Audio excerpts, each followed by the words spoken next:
Hello everybody, what is going on? Jimmy here, back with another video. Hope you guys are all doing well. Today, my friends, we have some really interesting news to talk about. So Sony cannot meet the demands of the Sony PlayStation 5, and the thing is that they're actually considering redesigning the console, and we're supposed to hear more news about this in 2022, everybody. So apparently, from what most of these websites are saying, basically Sony's going to go from a 7 nanometer process with AMD down to a 6 nanometer process, which will just streamline everything and allow them to use the semiconductors more efficiently and basically just allow them to make more consoles. From my general understanding of this, I don't know all the details about this here, and I don't think anyone knows just yet what all the details are. But basically, from what we're gathering here, it seems as if Sony's trying to redesign the console from the inside and not the outside. It seems like it's going to look the same, but who knows, if they shrink everything, they might be able to then put it in a smaller box. I have no idea. My personal opinion is that they're probably going to leave it exactly the same.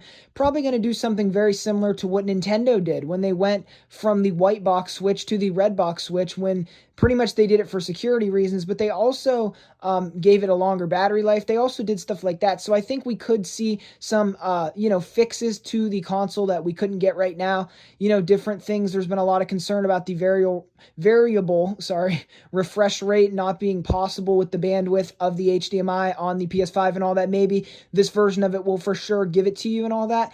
I don't really know what to expect from this. I have no idea what's going on with this. All I know is that it's completely interesting to think that Sony's already reconsidering the design that they've put out for the PlayStation 5, but at least it's for a reason. Like, they can't make stock, because Nintendo's reason was they just designed it with a poor battery and it just died all the time. And I'm one of the people who has that battery, and yes, I can confirm the battery life is absolutely terrible. I usually keep it in a battery pack because of the fact that it dies all the time.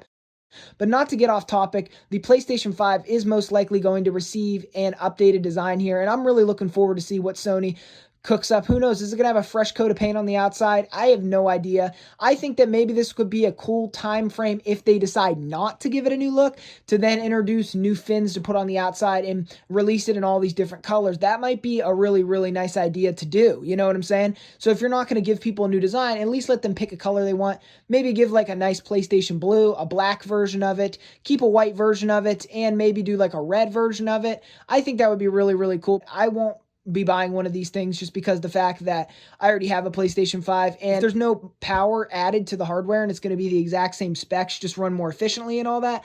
I personally will not be buying it, but I guess, like I said, compared to Nintendo's situation, this is a better situation. But these are the things that you get into when you are an early adopter of a console, and this was something I went into totally knowing. This is nothing new to me. I completely knew something like this probably was going to happen for one of the two new consoles. It seemed completely possible. So that's just kind of my thoughts on the situation. I'm not against the idea of seeing them shrinking down from a 7 nanometer to a 6 nanometer with AMD. I think that it'll definitely allow them to make more of them, because right now they're supplying these chipsets that are older, that that aren't as used as much as more. So they're going to give it this new style 6 nanometer process, and it's just going to be overall more streamlined and better. So that's all I had to talk about in this video.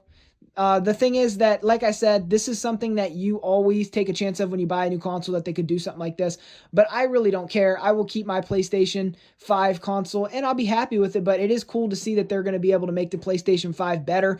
Who knows what's going on with everything else? I will update you guys if there is further information on the situation. If there is not, then I guess we will leave this like this. No one knows if this is 100% true. Like, we're hearing speculations of this. This might not happen. Now, it is confirmed, at least to some degree, that Sony was thinking about this, right? But we don't know if they're going to 100% do it. It's all just in the talks. So this might be something that we completely discard and never hear about again, or it might be something around this E3 time.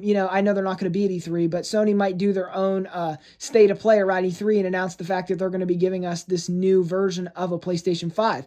Who knows what's going on? Like I said, I'll be sure to let you guys know anything that changes. Anyways, thanks for watching so much. Jimmy out of here.